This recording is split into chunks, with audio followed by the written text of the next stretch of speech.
What's up, everyone? Thank you guys for tuning in. This is not your average podcast in the 716. I am your T.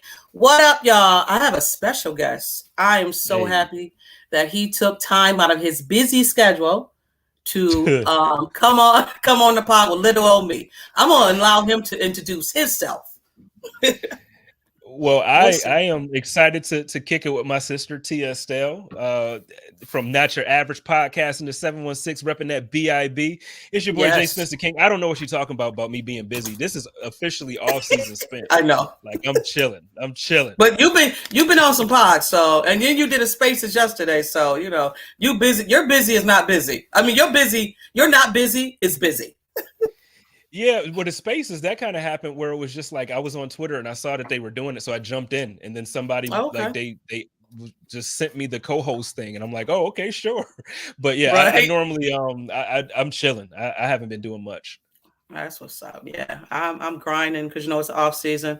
I'm trying to just get Mhm. myself out there, me and Mike. But yeah, that's I love the off season. I'm not gonna be not gonna lie to you. I love the off season. I love draft. I love free agency. I love the combine. I love it all. This is the time where you could sit back and just watch some players develop.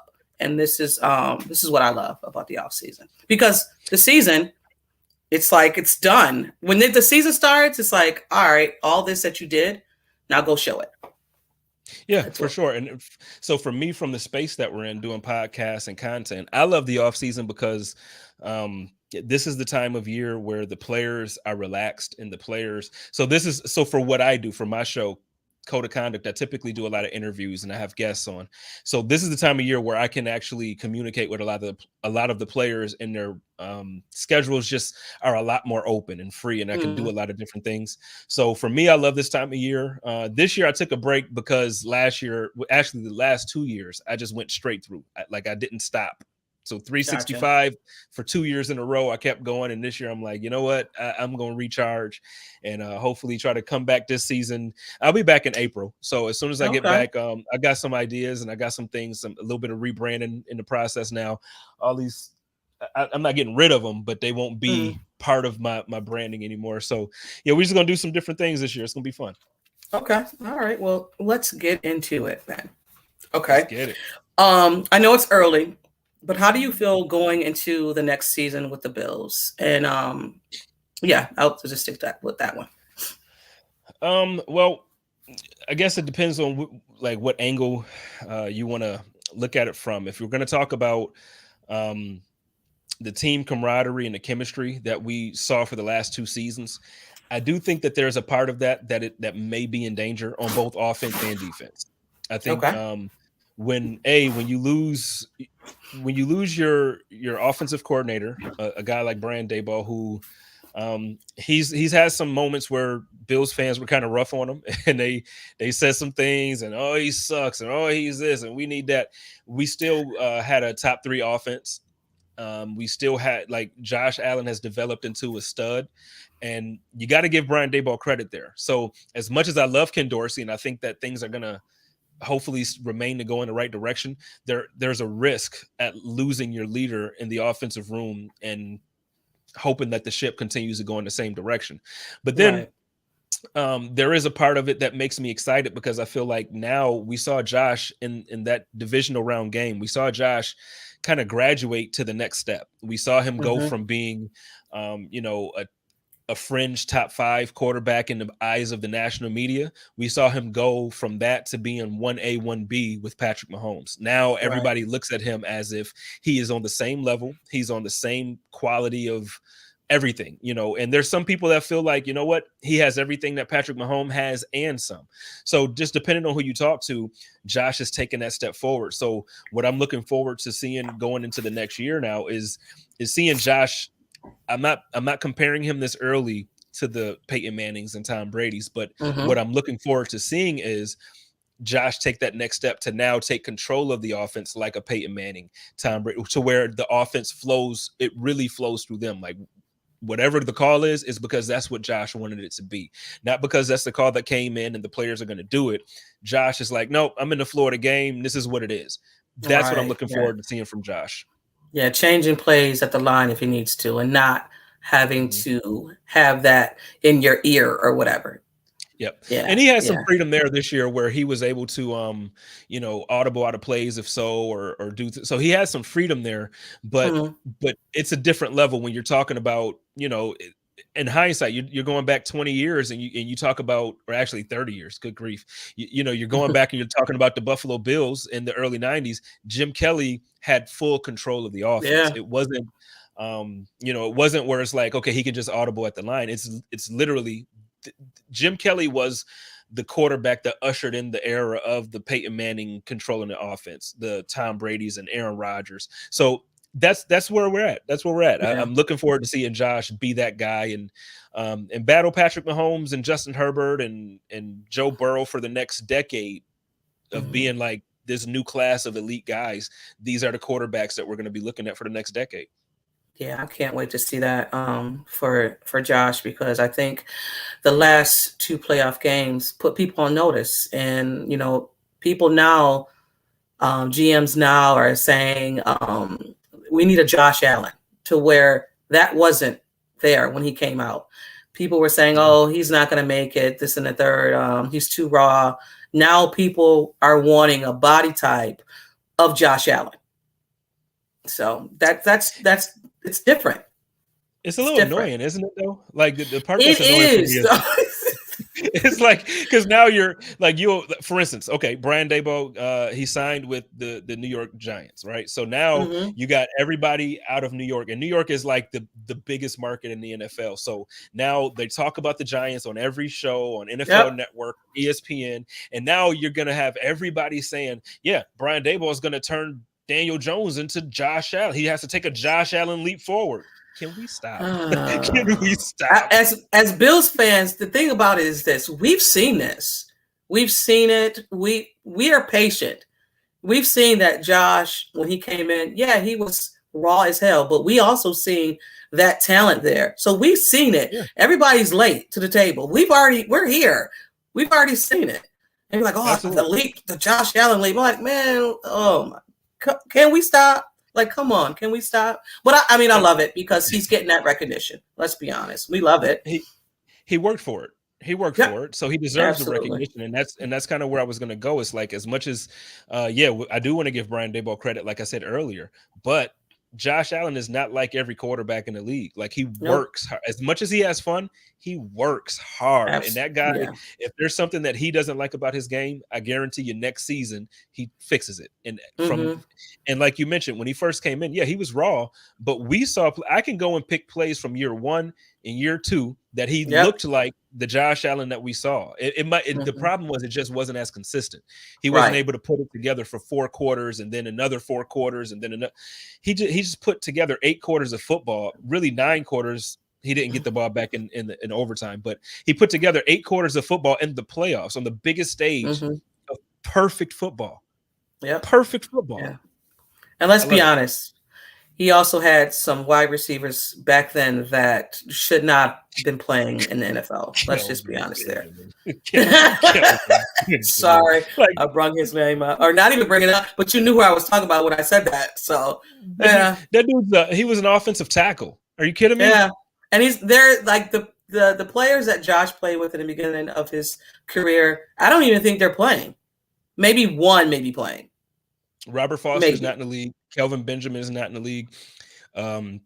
Charles Clay was signed, I think, last season, but I don't know if he's going to be on an active roster next year. You look at Zay Jones is the only one I think is Zay active, Jones is, right? and obviously Isaiah McKenzie had a brief role in the offense prior to everything blowing up the way it did. So really, Isaiah McKenzie and Zay Jones. And Zay Jones, he just had a breakout year. This is the year that now he looks like, his numbers were better in Buffalo, but that's because he had more opportunity.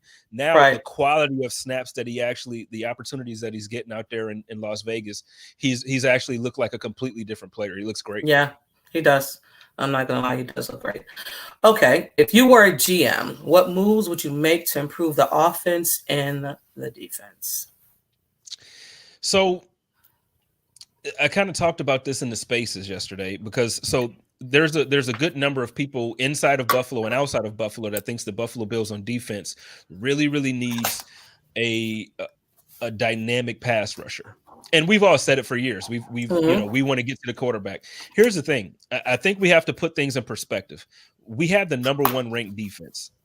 So, I mean, regardless of how you want to look at it, we stop teams from scoring more points than everybody else in the league. So regardless if we were getting to the quarterback via sacks, regardless of how it happened, we got the ball back and we scored more than our opponents did. Right. So at the end of the day, whether we're getting sacks or not, the defense did their job. And so what I look at is, I think the Buffalo Bills, I think Brandon Beane and Sean McDermott and Leslie Frazier are happy with the formula that they have. They keep guys healthy. When you're talking about getting guys that make those type of plays, you're going to get guys that you're going to play 80% of the snaps on defense. They don't have anybody on their team right now that they're looking at as those type of players to play 80%, 85% of the snaps. We have rotational pieces to where everybody is basically around that 50 to 60% of snaps during the game. When that happens, I don't think that you're going to see the Buffalo Bills go and make a big splash defensive end type play. Now, if Khalil Mack is available, go get him. I'm not saying don't go get him. But as far as being a GM on defense, I think the areas of concern are obviously defensive tackle, and I also think cornerback, because I think we're going to lose Levi Wallace. Or if we retain him, the thing is you're going to retain him for an amount of money. The contract that now he's going to be able to get because of the way he stepped up after Trey went down, he's going to command, $6 to $10 million a year. I'd rather, if I'm going to spend $10 million, and this is with all due respect to Levi, I love Levi.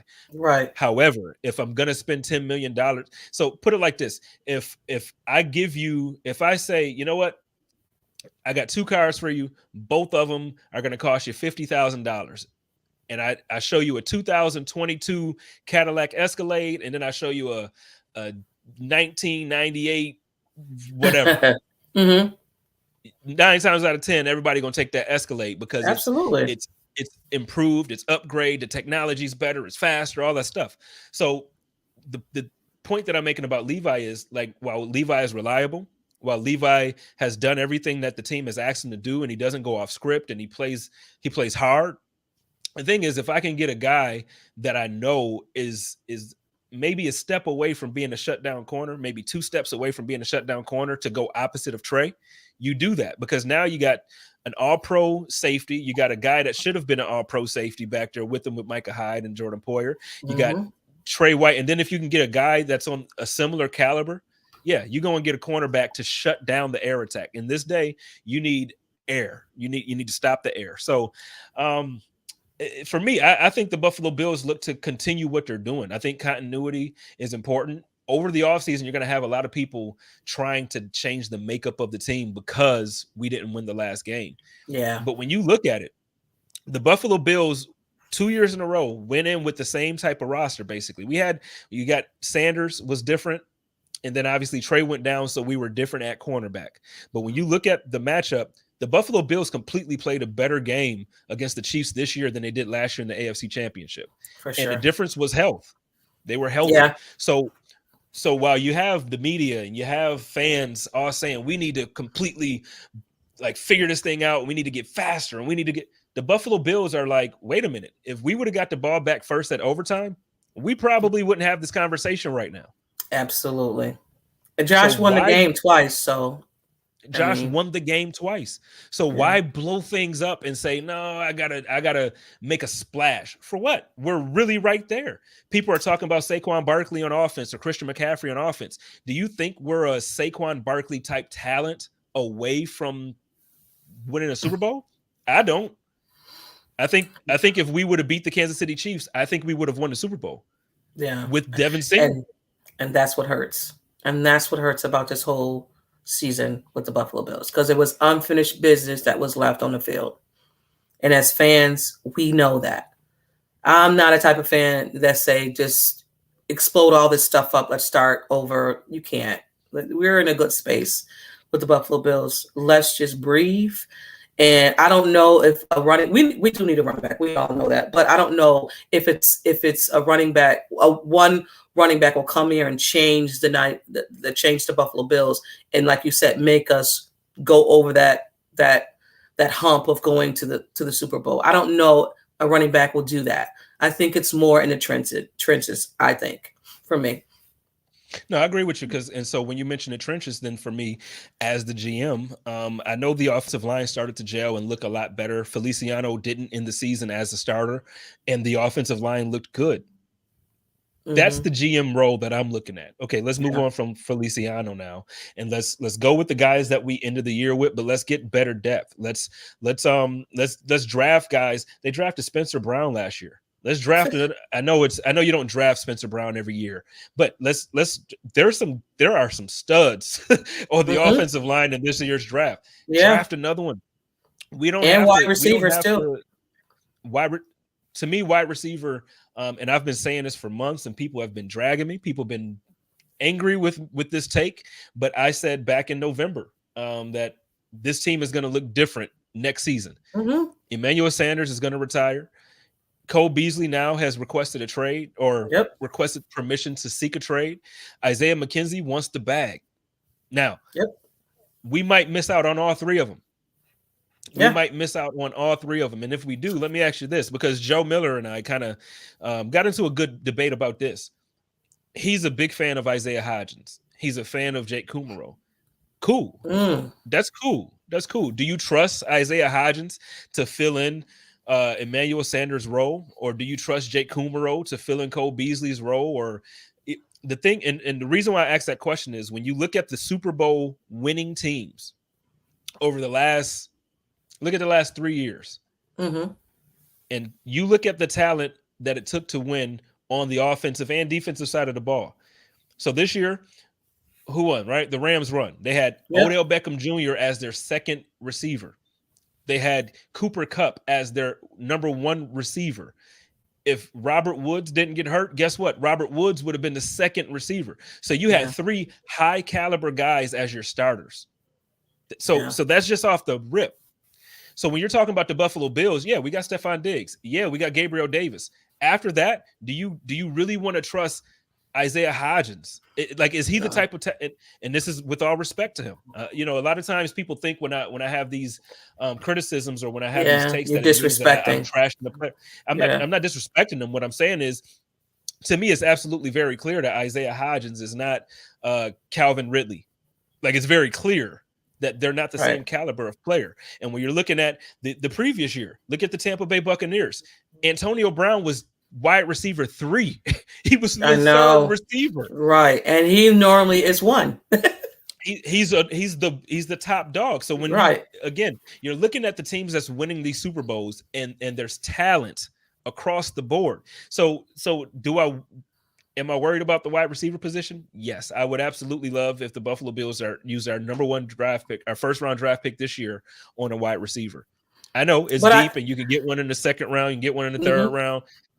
Don't do what Green Bay Packers have done to Aaron Rodgers for his entire career. I know. You continue to give Josh weapons. That's what you have to. Yes. And we don't know how Hodges is. We haven't seen him. It's been 3 years since he's come out. So we don't know if is it 2 or 3? Two. Oh, so we don't know how he played. I mean, I don't know if Joe is looking at it because I know he's kind of close with him. I don't know if he's looking at it in the eyes of when he came out, but there's a window for him. And I'm not saying his window is closed, but there's a window for him. And now there's other wide receivers that's going to be coming in, and they're going to be looking at them and maybe bypassing this guy. Hopefully they don't, because when he first came out, technically they said he was better route runner than Gabe Davis. So, we don't know, but hopefully he can make that impact for the coaches and they see him. Well, I think Joe, because he often references, so when Hodgins came out before his injury, I believe he had a core injury or something. I can't Mm-hmm. quite remember the injury, but prior to that injury, he was making waves at training camp, and people were higher on Hodges than they were Davis. So in Joe's mind, that translates till now. It's like, well, Hodges was better than Davis, so he's probably. And my thing is, when you look at that, you can't assume that things have remained constant. Right. I think Gabriel Davis has taken multiple steps forward, and I think he's grown by leaps and bounds. And I don't think Gabriel Davis is the same player that we saw from him in training camp his rookie year. I think Gabriel Davis is now, he's a dude, like he's a man on that field. He's that guy. And I just think, so I just think it's a different conversation to have now. But like I said, I respect Joe's opinion, and I know he is fond of him as a person as well. So hopefully Isaiah Hodges proves me wrong. Hopefully Jake Kumerow proves me wrong. Hopefully Stevenson proves me wrong. However, yes, absolutely. That to me, however, where I'm at, again, you're asking me what GM moves I would do. So if free agency is right around the corner, we got free agency in the draft. So for me, on offense, there's only one guy that I've been pounding the table for all offseason so far, and that's Cordell Patterson. He's not the huge splash guy. He's not the guy that he's not. I know there's a bunch of guys now being rumored that are going to be released. So he's not Coop down in Dallas. He's not he's not those top 3 receivers or running backs that's going to be out there. But I'll tell you what he is. Cordell Patterson immediately upgrades your running back room. Cordell Patterson immediately upgrades your punt and kick return position, which I hate to say I told you so, Buffalo. I told you so. We were going to miss Andre Roberts, and I was the one that was consistent with that, and everybody dragged me. Like, oh, he didn't even do nothing in the offense. What tell me why we are champion. Like, we're gonna sit here and act like, as much as I love Isaiah Mckenzie, we're gonna act like he wasn't a liability on special teams. I think everybody when the ball went was like, is he gonna catch the ball or what's going on? I mean, I would hold my breath. I swear to God, I was just like, oh, okay, got it. It was nerve back there. He wasn't consistent. So yeah. All right. Well, and during the offseason so far, I've been chilling. So I've been watching on HBO. They do the Hard Knocks, and they did an in-season Hard Knocks. And for the in-season Hard Knocks, they did it with the Indianapolis Colts, and I watched it. And when it got to the week where they played the Buffalo Bills, they were watching film, and the special teams coach was like, "Yeah, this guy's gonna put it on the ground." Yep. I see that episode. Yep. It grinded my as a Bills fan, you're just like, oh. I'm like, and the thing about it, I was watching that the whole time. I did not watch that episode because I wasn't ready. And then all season, I watched it, and I was like, damn, man. And guess what? He gave it up without even being hit. He ran out, slipped, the joint fell, and I'm like, oh my God. And he was like, didn't I tell you? Didn't I tell you? And I was just like, shut up. Like, and then the one player was like, he said he was going to give it up. I didn't think it was going to be like that, but shit, I take it. Oh my, that game alone, though. I love the backstories of games, but when it's against our team, I hate it. But I mean, that was a good episode, but as a fan of the Buffalo Bills, we weren't in a good light. We were not in a good light. I didn't like it.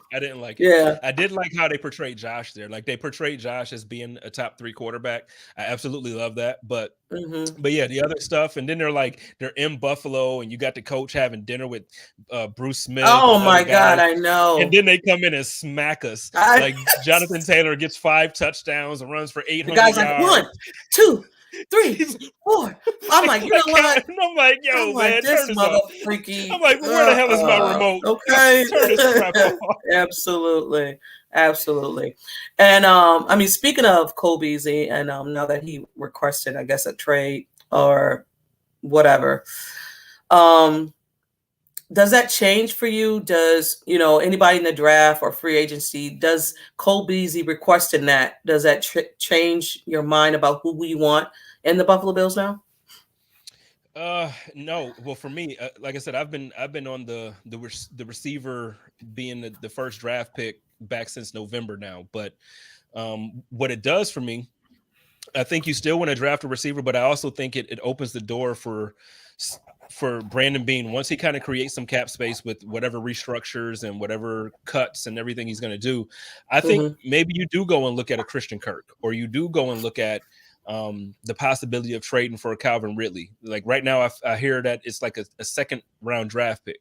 Maybe you package that extra 5th round draft pick in a 6th or a 4th and move up and try to, try to get another draft pick to send down there to him or something. Because the thing is, the Buffalo Bills are also in this place where, our team is so stacked. We're loaded. We're a good team. So we're drafting guys, and our 5th round draft picks are now being plucked to go to other teams. You lose Wild Goose last year. So you're drafting these guys, you're investing in them, you're growing them, and then they walk out the door to go to another organization. At this point, I'm not saying get rid of the picks, but at the same time, use them. So if okay, we're going to draft this guy here in the 5th round that we think is pretty good, but he probably won't make the team. Okay, use that 5th round draft pick, package it with something, trade, move up and get a. So instead of picking 25th this year? Instead of picking 25th, I think 26. I think 26. Okay, so instead of 26, figure out a way to package something and move up to 15 or move it. And I know everybody's not going to agree with being that aggressive, but the reason why I'm saying that is because we literally last year we brought back 21 of 22 starters. When that happens, when you do that, it's almost like it's a waste to go through the whole draft process and bring in 9 guys when you're only going to really be able to keep 4. It's pointless. So what I'm saying is, instead of getting a guy at 26, go ahead and get that guy that's up there at 14. Guy that would never fall to 26. Go ahead and get a caliber of guy that that could come in from day one and start and make a difference on the team. Yeah, because I don't think, like in previous years, if the Buffalo Bills had all these picks, they were probably keeping all those players. Now that's not the case.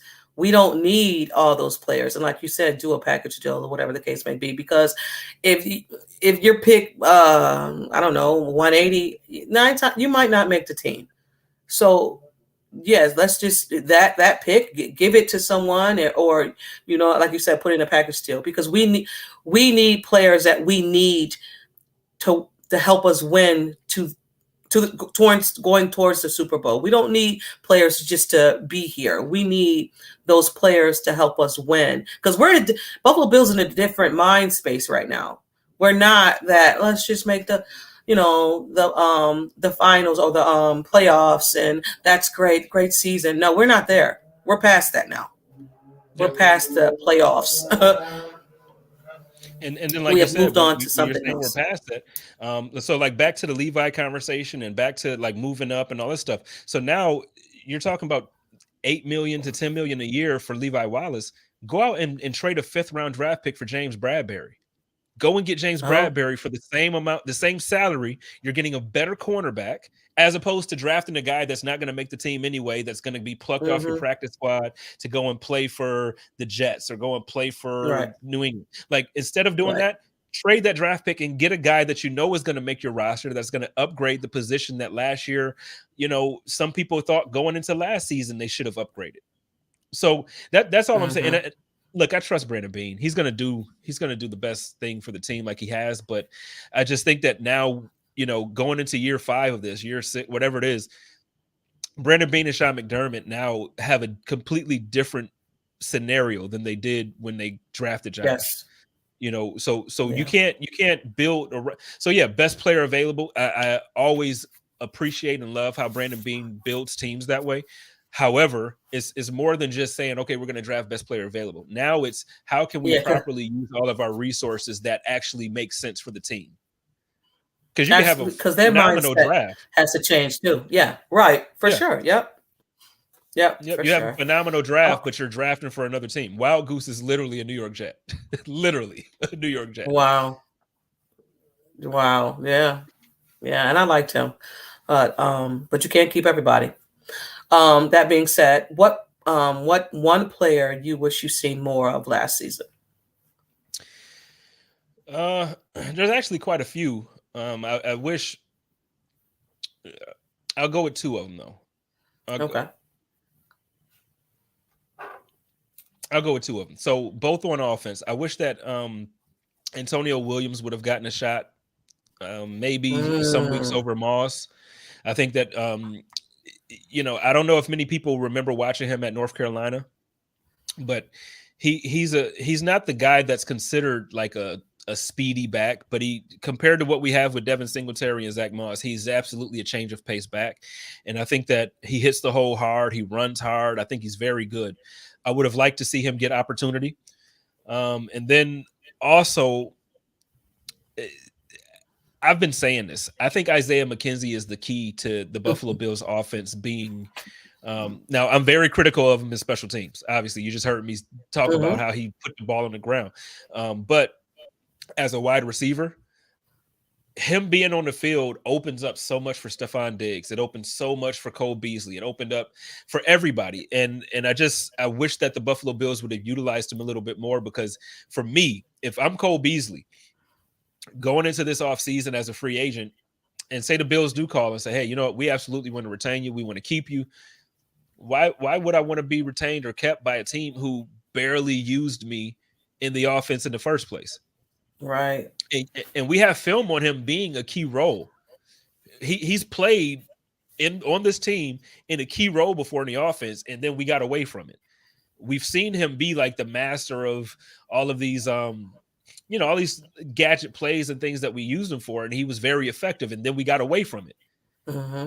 So it's like, if I'm Isaiah McKenzie and I can go and get a bag from the Patriots, or I can go and get a bag from whoever, and I can be wide receiver number 2 or wide receiver number 3, and know I'm gonna get my money. I'm gonna be out on the field. I'm not gonna get benched twice in the season like he did in Buffalo.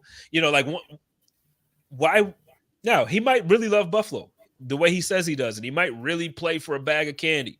Who knows? But I know everything that I'm hearing. I feel like A, he wants his bag, and B, he wants his respect, and he deserves both.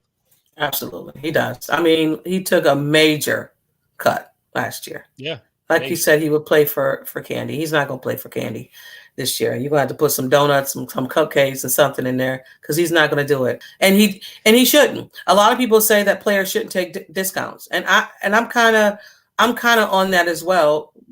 I mean, but especially when it comes to guys who are on the low totem pole, I don't think you should take a pay cut. I don't.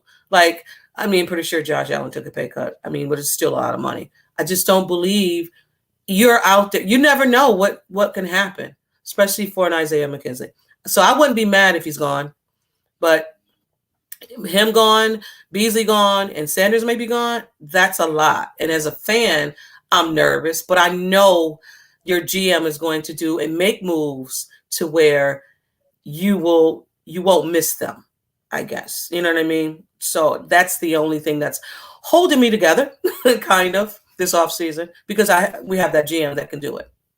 Yeah. And well, this year, I'm gonna tell you, if there's a year for you to be a little short on wide receiver, this is the year to do it. And, the draft is deep with wide receiver talent. Hmm. I don't know if you watched the combine. I know you watched the combine. So, you know, you watching the combine and you seeing those numbers, like the 40 times for these receivers, Oh and my the God. hand size and the cone drills and all the stuff that you're seeing these guys do. It's like, like this year.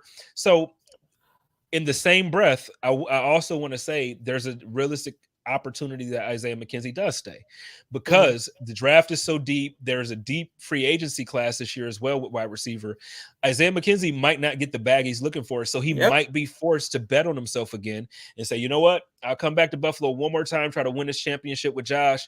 Let's do it, but I need to be a part of the key offense, blah blah blah. Yep. And he might take less to come back and play until next season or whatever. Hmm. But the problem is wide receivers are becoming like running backs. And by that I Yes. mean every year in the draft, there might not be first round talent every year for running backs, but every year you're going to get a guy in the third round or the fourth round that comes out that ends up being like is seemingly coming out of nowhere, you know, a la Alvin Kamara. He was a 3rd round draft pick. He came in and blew up, and everybody was like, holy smokes, look at this guy.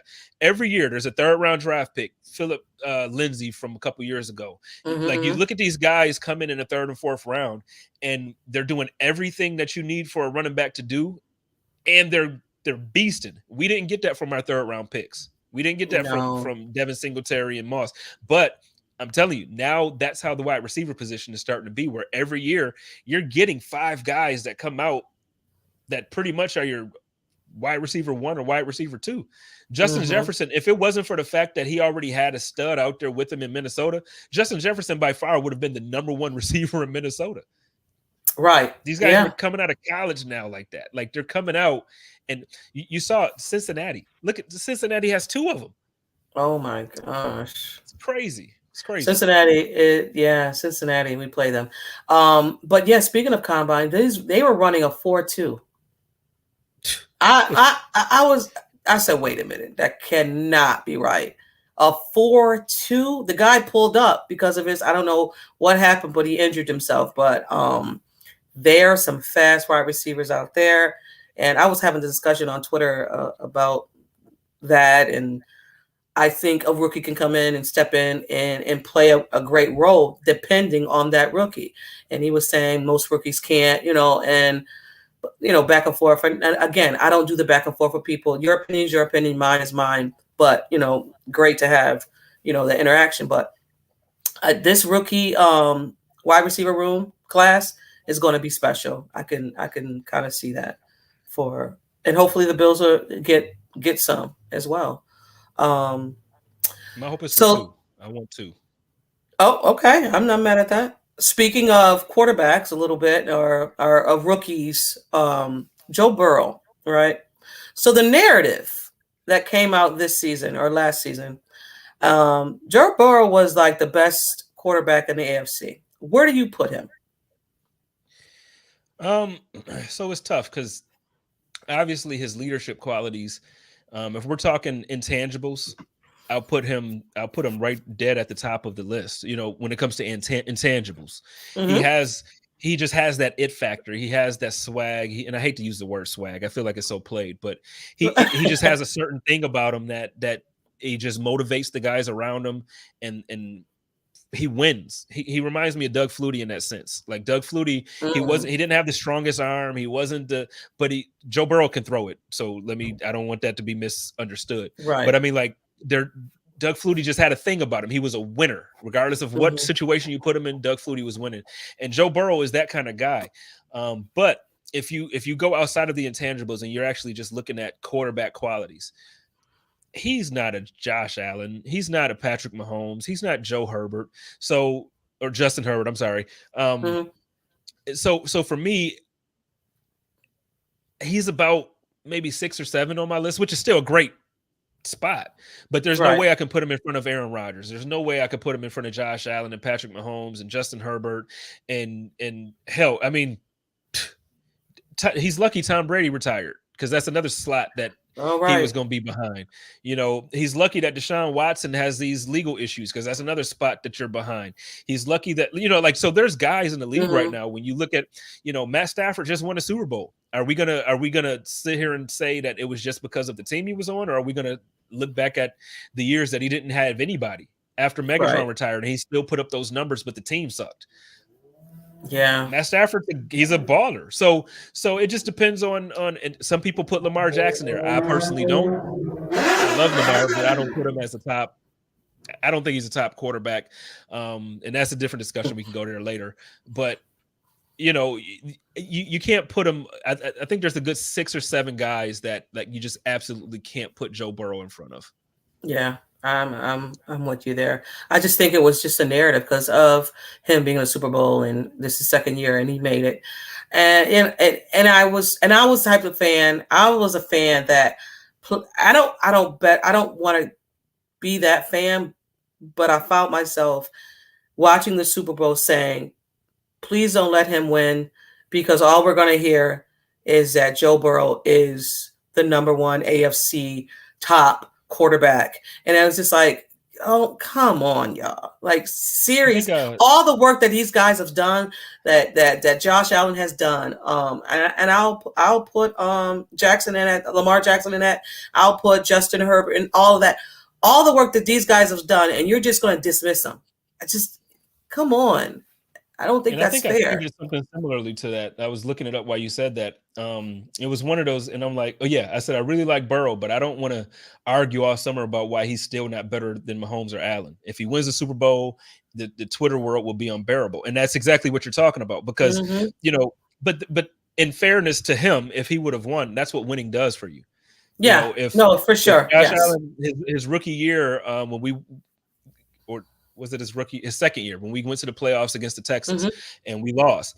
If Josh Allen would have pulled that game out and we would have won, nobody would have been talking about sugar high Josh making bad decisions. Nope. Nobody would have been talking about, but because we lost the game because he tried to pitch it to Knox and it went out of bounds and all of it. Like, so because of certain decisions that were made, it made the narrative of Josh change. Right now, Joe Burrow has done, and he's been in the situations to where the narrative for him has allowed the winning has allowed for people to look at him in a positive light. So I don't want to take that from him. He's a good quarterback. He's a great leader. I like him. He's one of my favorite players outside of Buffalo. Absolutely one of my favorite players outside of Buffalo. But when you're talking about quarterback play, he's no, listen, real talk. It's still weird to say this because I'm I'm just used to being EJ Manuel and Tyrod Taylor and Jeff Toole, and like we can list all of these guys, but we got Josh Allen. So it's like we really have, depending on depending on what you value in quarterback play, we have either 1, 2, or 3 in the league. And there's nobody. If somebody comes to you right now and says Josh Allen is lower than 3 on the list of best quarterback play in the quarterback, they don't know football. Period. Yeah. And it's so funny that the Josh Allen talk or the discussions are around when Bills fans and community was like, we knew it. You guys are late to the party. We've been talking about Josh Allen and how he's going to grow and how he's going to take those leaps. You guys are late. The party started. The party's been started. You know what I'm saying? You guys are just doing this now because of what happened with Kansas City, but we've been on the train forever. So I think it's funny. What? In fairness to what everybody else is saying when they're critical of him, the thing is, though, same thing I just said about Burrow. Josh had to do it. Oh, and absolutely. He said it too on a national stage. So on a national stage in front of everybody against the Patriots. Perfect game. That was the best, beautiful game. Beautiful game, man. I might watch that again when we get done with this. I might go put that on. That was, when I tell you, I loved every bit of that because I have New England fans, Patriots fans. My wife is a Patriots fan. Her family is a Patriots fan. All of them. So it was, when I tell you, it was the most beautiful thing. Like a perfect game against New England. Oh my God, I was enjoying every minute of that game. Every minute. My mother called me on that game. My grandmother is from Boston, so she often calls me when we play the Patriots, and she has her junk that she likes to talk to. When I tell you that was the first time I treated Elizabeth like Elizabeth and not Graham. She wasn't Graham. I called her and I went in on her. And she was like, I didn't realize. She's like, I've never heard you talk like this. I said, well, you need to listen more. Right. This is a lot of stuff. This is coming from the toes, Grandma. For years, man. Like Tom Brady. And you know what? And I don't want to switch the conversation to the Patriots, but I'm gonna tell you what, the Patriots fans, they still there's a lot of talk about their quarterback and about the direction of their team. Yo, Tom Brady gone. I'm just telling y'all, it's over. Yeah. It's over. Mac Jones, have a new AC. You have a new offensive coordinator now. New offensive coordinator. Everything is new. And I'm gonna tell you, y'all gonna get to the playoffs. Mac Jones isn't horrible. I'm not. No. I don't want to.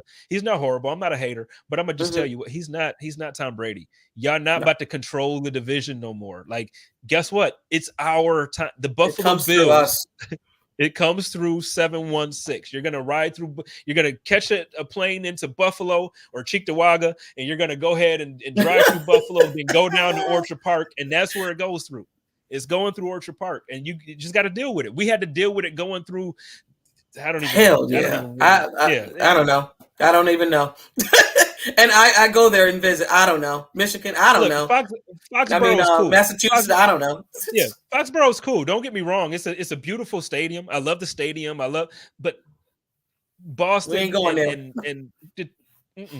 Go. We ain't going there no more. Sorry. The AFC is ran through AFC East, Buffalo. It goes through Buffalo. And guess what? After this year coming up, after this season coming up, I'll be the first one to publicly come out and say it this way, and I'm a double, triple, quadruple down on this take all year.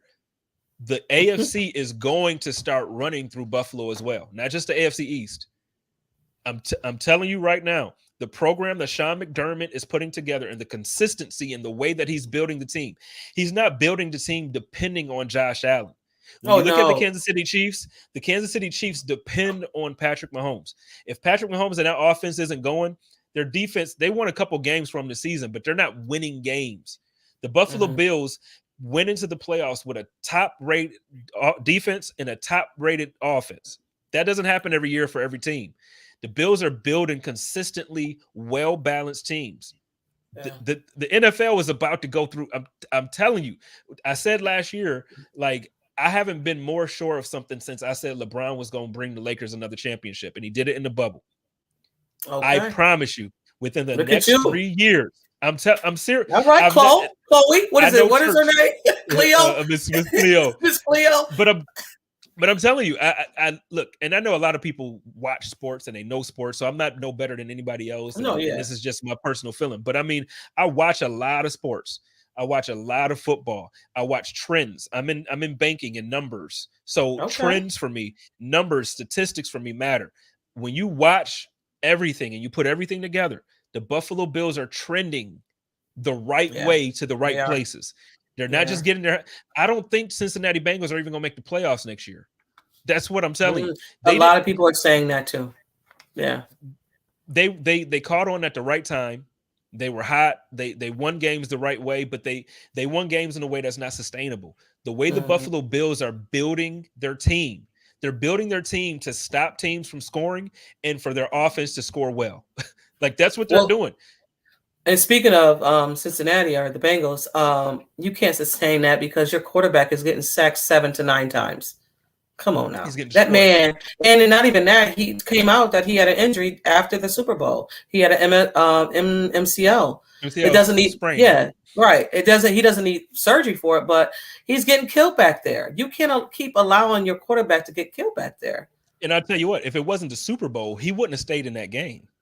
Right. You're right. So you can't. They asked him to come out. He said he wasn't coming out. Yeah, it's the Super Bowl. You're not coming out. Yeah, you're not coming out. It's like, you're hurt. You need to sit or whatever. And he was like, I'm not coming out. Like, why would you even ask that question? It's a Super Bowl, bro. Yeah. Come on. No. And I respect that too. I respect it, but sure. But it's not sustainable. We're done after this. Yep. They're building sustained success. There's no way the Buffalo Bills are falling off the face of the earth. Yeah, for sure. Okay, we're gonna switch it up a little bit. I had another question, but I think we already answered that one. What's next for you in this podcast community? I know you kind of spoke on it earlier, but what's going on with you and content creation in this community? Well, I'm looking at doing a couple things, but the biggest thing for me is I'm looking to change, just my branding a little bit. I want to venture outside of Buffalo. I want to be known for more than being a Buffalo Bills content creator or podcaster. Okay. I want to kind of open things up for music. I want to open things up for I'm a huge supporter of women and women equality and women's rights, but I also want to start to shift conversations and focus in on mental health for Black men. And not to cut you off, because today March is Women's Month. Sorry. It is Women's Month, so shout out to Yep. all the women. Shout out to my peoples over there at Bills Mafia Babes, who I have a very great relationship with, and Absolutely. uh, and obviously I'm on T's show right now, or T and Mike, but T's show right now, and so shout out to all the women. Whoop, whoop. You know, but for me, as far as and I'm not coming back until April anyway. So yeah, so for women right now, y'all got this thing, and y'all gonna keep having it, but I do want to kind of shift the conversation to things I've experienced in life. I want to be able to have conversations that I think can help people. I grew up in the church, and the church that I grew up in, it wasn't. And I know, like, a lot of people have religious ties and things of that nature, but I grew up in a very, very, very strict, a very militant type church, and it took away a lot of the freedoms that some people take for granted. But a lot of people, Black men especially, who grew up in the same type of programs that I did, it just didn't afford them the certain relationships, the certain lifestyles, certain opportunities, because things were stripped from us in that way. So I want to have those conversations, because I think it could be freeing and help people heal from certain pains, from people and backgrounds. So, stuff like that. And then I also kind of want to kind of dip into the space where we're talking about, like relationship stuff too. I think a lot of times, I know there's a ton of relationship pods and a lot of all that stuff, but I think a lot of times it has to come from a place that can be relatable to a specific crowd. I don't, from where I'm from in Buffalo, I don't see much representation for the type of show that I want to do for Buffalo. Okay. I am not mad at that. The more Jspense, the better, I think. Because I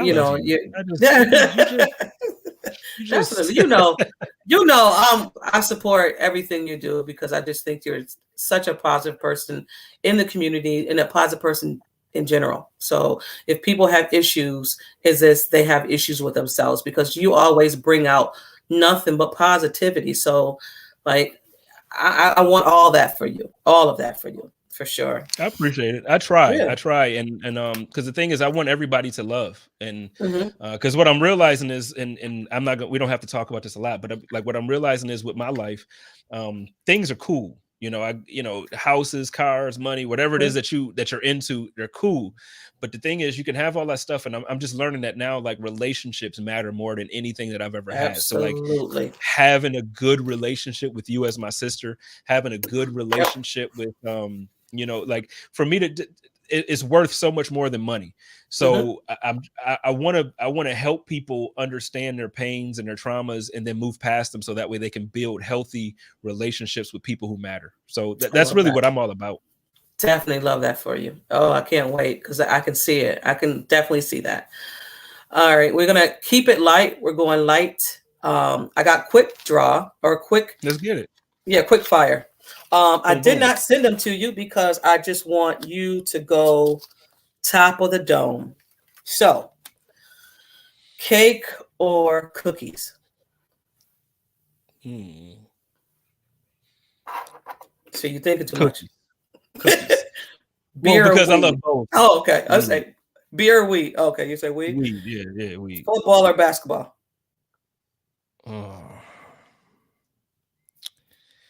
Football. Oh, that was hard. I know, because you are you love basketball. That was hard. I know, because you also had a basketball pod, right? Yeah. R&B or rap? Rap. Okay. Masked Singer or The Voice? Masked Singer. Apple or Droid? Droid. Radio or playlist? Playlist. Pumpkin spice or sweet potato pie? Sweet potato pie. I don't even know why you threw that question. I know. Because you guys had that for Thanksgiving. Yeah, the chocolate, yeah. Yeah. Super Bowl or NBA Finals? NBA Finals. Ooh, damn. Okay. J. Cole or Pusha T? J. Cole. Okay. Snowfall or The Wire?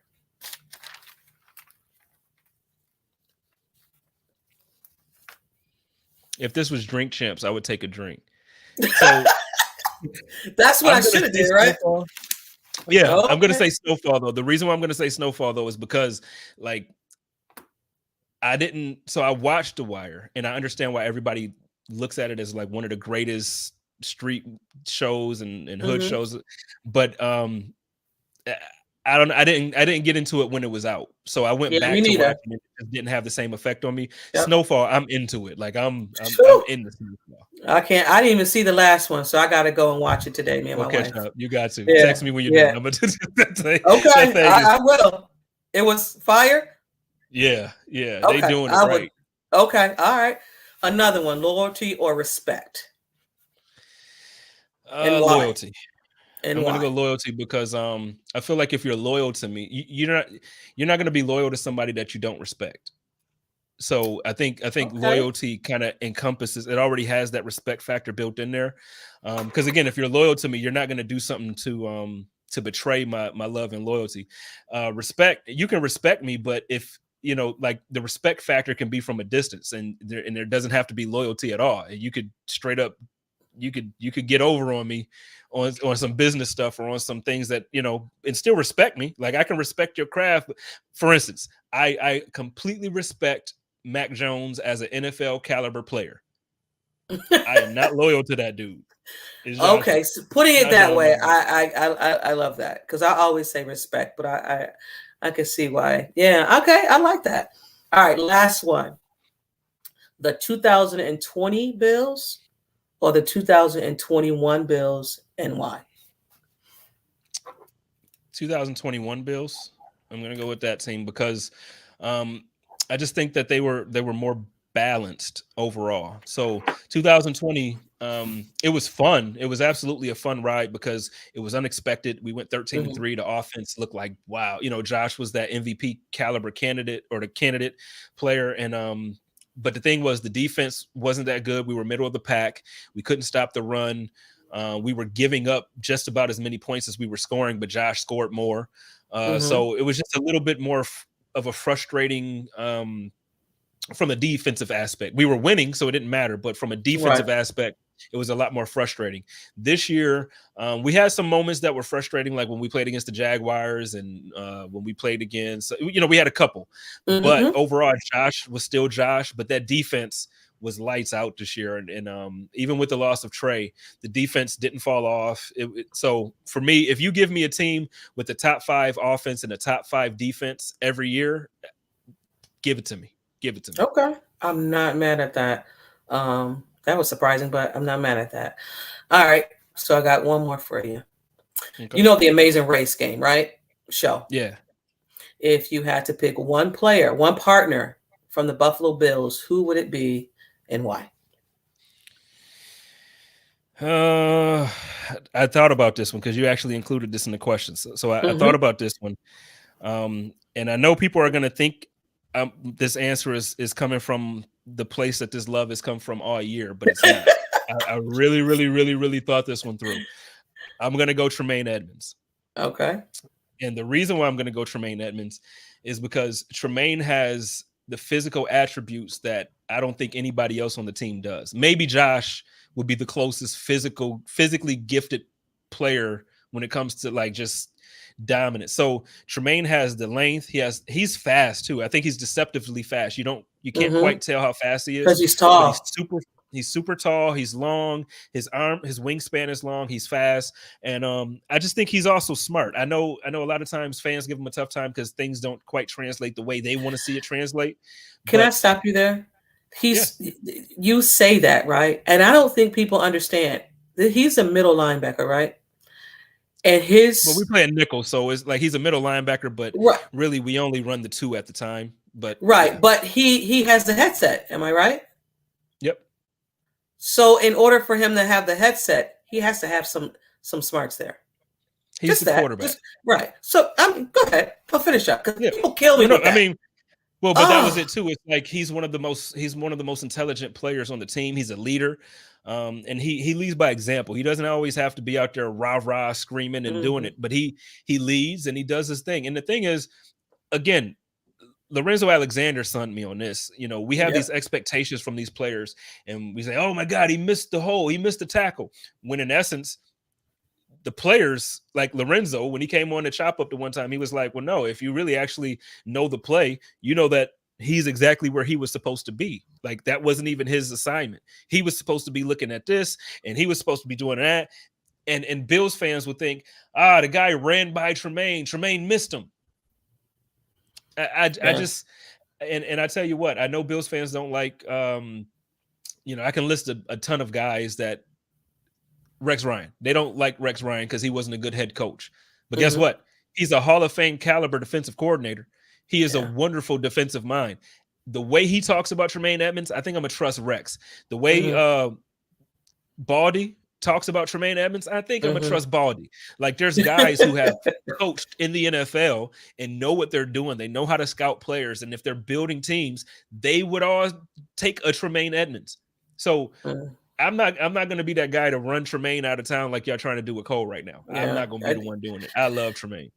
Yeah, I listen to different type of podcasts, and I could tell you right now, in the community, the Buffalo Bills community, it's not the same in other communities. People love Tremaine, and if Tremaine was and traded right now, there will be people calling to get him, looking for him. Yeah.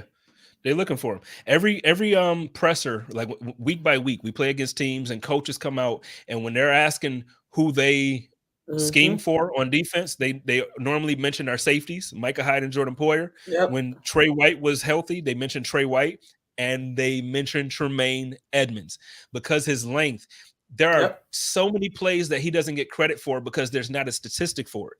But 15 yards down the field, I might see my slot receiver wide open.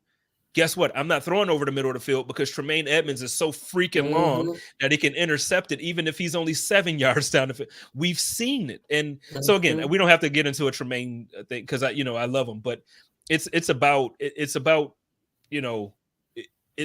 whole package for me. And there aren't 8 guys who I would trade Tremaine Edmonds for. Because when we talk about cutting or getting rid of Tremaine, you tell me who's available or who you're going to draft that will come in and do just as well or better. I'm not ready for that talk. I'm not ready for that on Twitter. I'm just not ready for that. That would be, I think you might explode if any of that stuff would happen. Your mentions, and you might have to get off of Twitter. I'm just saying. Yeah, I would have to quit Twitter for probably a couple months. And you know what? Different. Yeah, and it's just like the whole thing, pressure over sacks. I don't even want to get into that because it's just I don't know. And you might feel one way, but I'm like, oh, we need to get rid of Jerry Hughes. I get it. I get why you think that, and we should get rid of Jerry Hughes and keep Addison. I mean, the balance of it is he had more sacks, 7. The pressure with Jerry Hughes was there. But pressure also makes quarterbacks move out of the pocket, and maybe Jerry Hughes caused the interception, and we've seen several of them. But the debate is just a lot. People, and we are on different sides, not in the sense of saying like I think we need to just get rid of Jerry Hughes. I respect Jerry Hughes, but I think I think as a team we should move on from both. Yeah, that's just me. Yeah. I mean, they're willing still to play, so. Yeah, they're willing still to play, but I think we need to move on from both for the sake of we spent 3 really over the last 2 years. We spent 3 high draft picks on defensive line or defensive end players. Look, Boogie Basham, we all thought he was going to be better than Greg Rousseau coming out this year because we're like, he's more game ready. He barely saw the field. And and I won't go through it long, but like if I pull up his stats, the games that he played in, he had a phenomenal, he had a phenomenal showing for the games that he played in. Now, he didn't get to play a lot. He didn't get to get on the field a lot, but when he played, there's nothing that makes me think that Jerry Hughes should be getting more snaps than Greg Rousseau. No, I'm with you on that. I'm with you on that.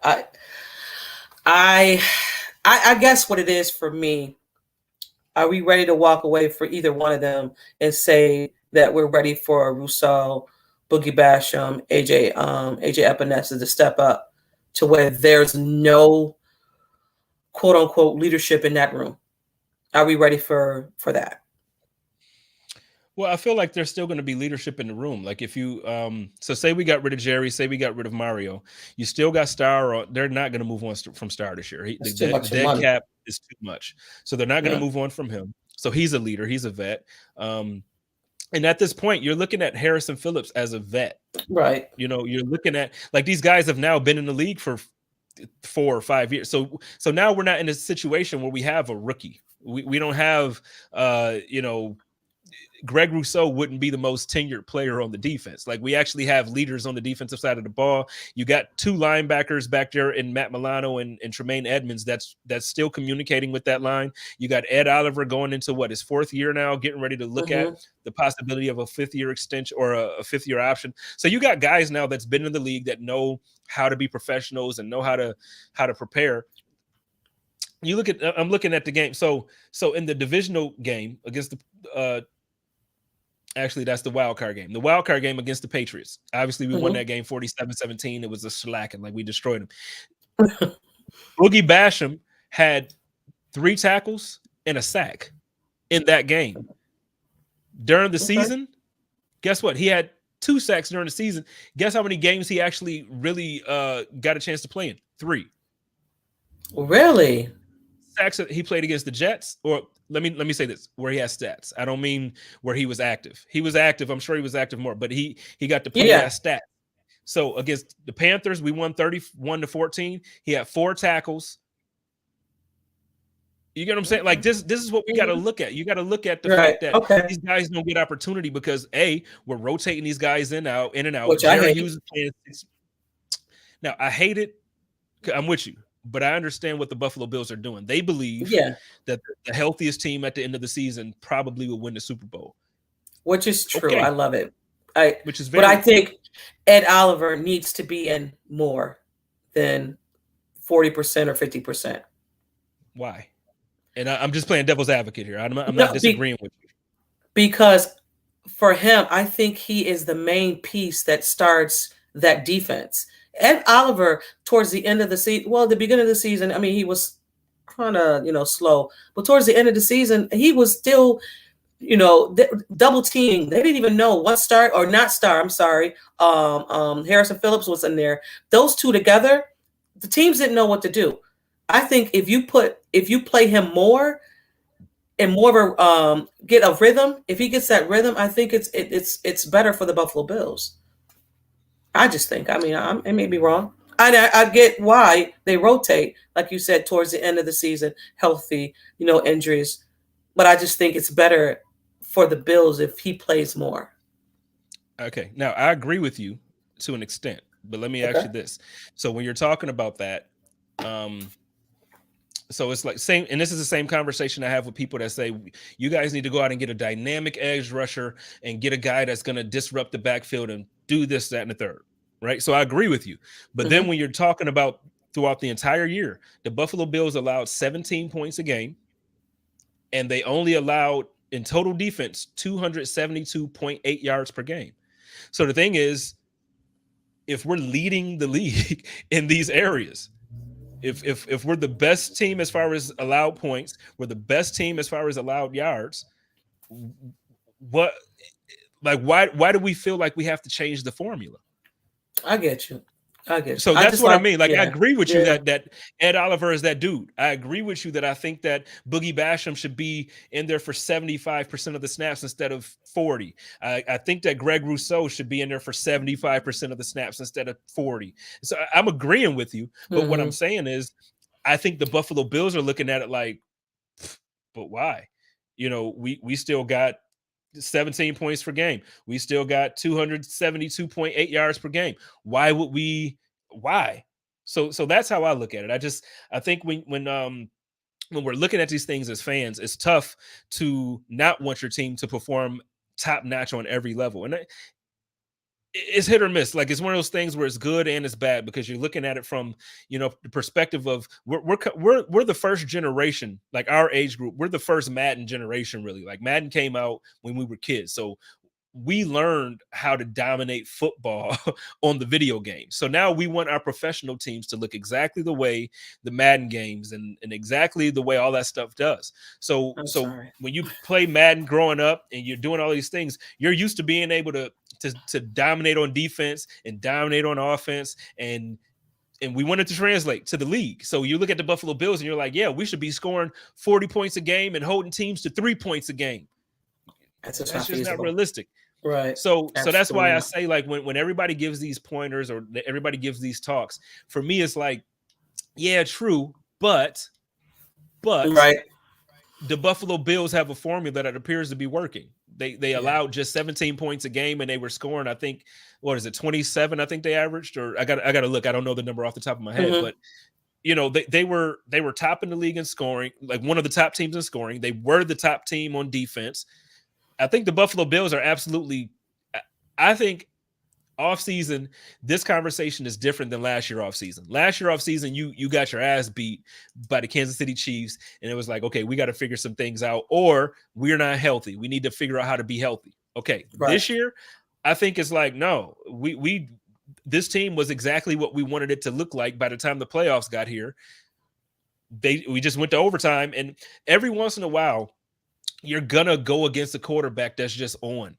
Mm-hmm. Do you think, and I get it, like people want to be critical of the defense. Well, the defense they weren't the number one defense when it mattered. Let me ask you a question. Do you think the Buffalo Bills defense, or whatever defense you think is great in the NFL, let's think of all-time great historical defenses. So you got the Bears, you got, let's talk about the Ravens when Ray Lewis was there, when they were dominant. Do you think that defense could come into Buffalo and hold the Buffalo Bills to 14 points? With Josh Allen and Stephon Diggs, the way they were playing in the playoffs. No, this is the thing. It doesn't matter, and I think as Bills fan, we get stuck in that our side. Kansas City defense wasn't playing too well either. So it was just Josh Allen, Patrick Mahomes played a offensive game. Both defenses didn't come up to play. Period. But us being on our side as a Bills fan, we're like, well, they did this. Both defenses didn't play that well. Period. Well, the thing is, I can't say. I won't say they didn't play that well. My bad. And that's what I'm saying. Like I can't even go and say that they didn't play well. Right. I think the thing was Josh and Patrick Mahomes played phenomenally. They were just there are on. going to be times that you're just going to play guys that, regardless of what coaching mind, regardless of what studs on defense, it doesn't matter sometimes. And that was the point that I was making. Do you think that the Ravens defense could stop Josh Allen in the playoffs? Yeah. No. Like the first game we played against the Patriots, that was the number 2 ranked defense in the entire NFL. Yeah. And they looked exactly. So the way we're talking about the Bills, like, the defense didn't stand up against Patrick Mahomes. Guess what? The number 2 defense in the league didn't stand up against Josh Allen. Yeah. And sometimes that's why the quarterback is the most important position on the field. That's why. Because it doesn't matter what defense you're going up against. It doesn't matter. Now, they went up against the Kansas City Chiefs and they lost. Guess what? He wasn't as hot that game as he was when the Bills went to Kansas City. Right. Absolutely. If Patrick Mahomes, if he was able to continue to play, so like when they beat us in overtime, at that point, if all their health and all that stuff could just be reset for a new game, and they could just bring the Cincinnati Bengals on the field, I guarantee he would have preferred that, because he was on fire. That next game was a completely different week. It was a completely different communication. It was a completely different everything. I promise you. They just ran into the Buffalo Bills ran into Patrick Mahomes on the wrong night. That's all that happened. Yeah, and then it's the last play, nasty taste in your mouth off season, and this is what we were dealing with. This nasty 13 seconds in our mouth until we play again. Yep. But I get it. I totally get it. I just want to say thank you for coming on. I appreciate this conversation. This is nothing but love. We could go all day, because this was just like easy conversation. So I definitely thank you for coming on, and gracing me with your presence on my pod. You ain't even gotta do all that because the way I see it, I know. This is to me, this is just like kicking it. I wish I was there. We could be having a beer and a cigar right now. You know, You like already that, know I'm having a beer. I'm about to go sit out on the porch and I'm about to, you know what I mean? So it's about to be like that for me. So I love it. I might go get me a little bit of Crown and okay. have some Crown in the blunt and call it a day. I am not mad at you. I'm not mad at you. Tell the people if they don't already know where they can find you. Well, it's your boy Jspense the King. Y'all can find me on Twitter and Instagram at Jspense the King. And look, come and join the conversation on Twitter. That's really where I'm at. I'm not on Instagram much. Come join the conversation on Twitter. I will respond to everybody as long as you're not being a jerk. I'm trying to. So before we went live here, T and I talked for a second, and I told her, like, towards the end of the season, some people started to kind of get me out of my normal character. I promise you guys I will not do that anymore. So come and join me on Twitter. If people are out of character, it's about to be mute and block going forward. But I'm trying to keep the love and peace going. Absolutely. And before we get out of here, though, and I know this is your show. I'm sorry, I don't mean to take over. Before we get out of here, though, you was supposed to ask me about some music, and you didn't. So I just want to say, what are you listening to now? Yeah, I'm gonna just throw it out there because you forgot. So I need everybody. If y'all hip hop heads, go and listen to God Don't Make Mistakes by my man Conway the Machine. And another one that I'm listening to, which is not a new release, it's a few years old now at this point, but I think it's one of the best hip hop albums to come out in the last 10 years. Go listen to Stove God Cooks. He has an album called Reasonable Drought. It is probably, I think Reasonable Drought is probably the best hip hop album I've personally like really gotten into since probably one of Kendrick's albums. Like this, like I'm telling you, Stove God Cooks is he's probably my favorite rapper right now. He's not on the top level. He's not the A-list celebrity, but Stove God Cooks is on his way. So yeah, I might want to check out Reasonable Drought. He's coming. Okay, I'm not mad at you. And also, if you need some R&B, go and check out Jay Holiday. He has a fire CD out right now, so he's back to the original. He's still dropping. Oh, Jay Holiday got a fire CD. Okay, I'm gonna check it out. Album's fire for sure.